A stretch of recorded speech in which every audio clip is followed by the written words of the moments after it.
So let me summarize some main points and then try to establish these points. The first point I would make is, as I said already, that many major economic and social problems, when we start to analyze them, like crime, teenage pregnancy, dropping out of high school, adverse health conditions, can be traced to low levels of skill and ability in the society. It's not to say that these factors are the only factors causing these problems, but we know that they're major contributors, and recent research has shown this in a decisive way. And secondly, and crucial to this discussion today, is that we have to recognize the multiplicity of abilities. Current public policy discussion in the United States in particular, but not just in the United States, focuses on promoting and measuring cognitive ability through IQ and achievement tests. For example, a great deal of fuss has been made about the No Child Left Behind Act. That concentrates attention on achievement test scores, measured primarily in the 4th grade, and not looking at the whole dimension of human development, not evaluating a range of other factors that promote success in school and life. Now, there's no doubt that these factors are important. The ability to read, the ability to solve problems, analytical problems, very, very important. But what we've also learned, and this is extremely important, is that these socio-emotional skills, as well as physical and mental health, things that are called soft skills in popular parlance, perseverance, attention, motivation, and self-confidence, they contribute enormously to society, to success in society at large. And ironically, they actually even determine the scores on the tests that we use to monitor cognitive achievement. And so what we have come to understand is we've come to understand through work in psychology and work in economics that these socio-emotional skills are as predictive, and in many cases more predictive, depends on the task, for adult success.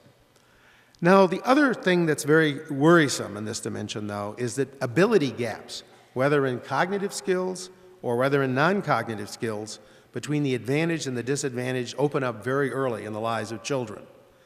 And we've also come to understand that the family and family environments are playing major roles in producing both cognitive and socio-emotional abilities. Schools don't function without successful families. Families play a critical role, and a role that's frequently neglected when we think about social policy. And why should we be concerned about this? Well, I think we should be concerned because the family environments, as we properly measure parenting and we properly measure the resources that we put into our children, that family environments have deteriorated in the US, the United Kingdom, and many countries around the world. But the news is not all bad.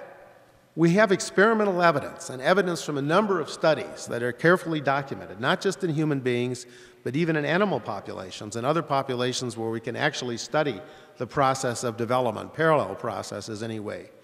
That experimental evidence shows that early interventions in disadvantaged families can contribute in a very positive way towards alleviating disadvantage and towards eliminating some of the consequences of the accident of birth that places some families, some children in advantaged families and other children in disadvantaged families. And what we've learned, and this is the positive message I want to share with you today, is that if society intervenes early enough, it can raise cognitive and social emotional abilities. And the rates of return on these investments, if we put it in a purely economic setting, range between 7 to 10%. As a benchmark, the historical return on equity, never mind the recent 6 months of the stock market, the historical return on equity is about 5.8%.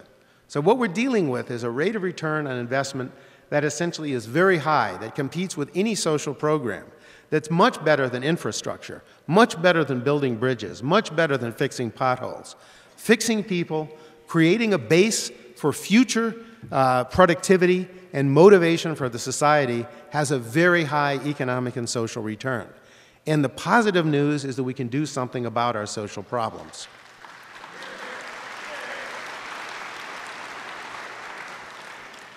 And I would say, though, that the Obama administration, in its wisdom, has actually embraced these policies, although I wish they actually had embraced them a little more broadly. So early intervention programs, when properly implemented, can promote schooling, reduce crime, and create a much more productive and socially beneficial society. Now, What we need to understand, though, is when we design economic policies, we have to go outside the governmental structures. We have to go outside the thinking that essentially motivates so much policy analysis today. Understanding the dynamic nature of skill formation, how early skills lead to later skills, how early motivation produces greater motivation, how not intervening early can create a life cycle of disadvantage and disassociation and withdrawal from society. Understanding those dynamic processes is extraordinarily necessary now, and it's not fully entered public life, even, I'm afraid, in the Obama administration. What we need to understand is that the longer society waits to intervene in the life cycle of a disadvantaged child, the more costly it is to remediate.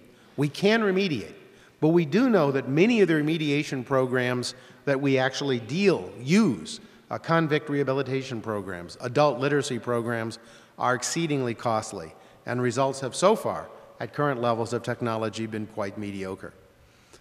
So what we need to do then is rethink our policy. We need to think about a life cycle of skill and health formation. We need to think about integrating and developing the whole person. To think that that's not just the school or the colleges or the this or the that that's going to essentially shape American society, but it's the family and working with the family in the early years of the child that will essentially have the greatest effect in terms of enhancing our society and the performance of our society.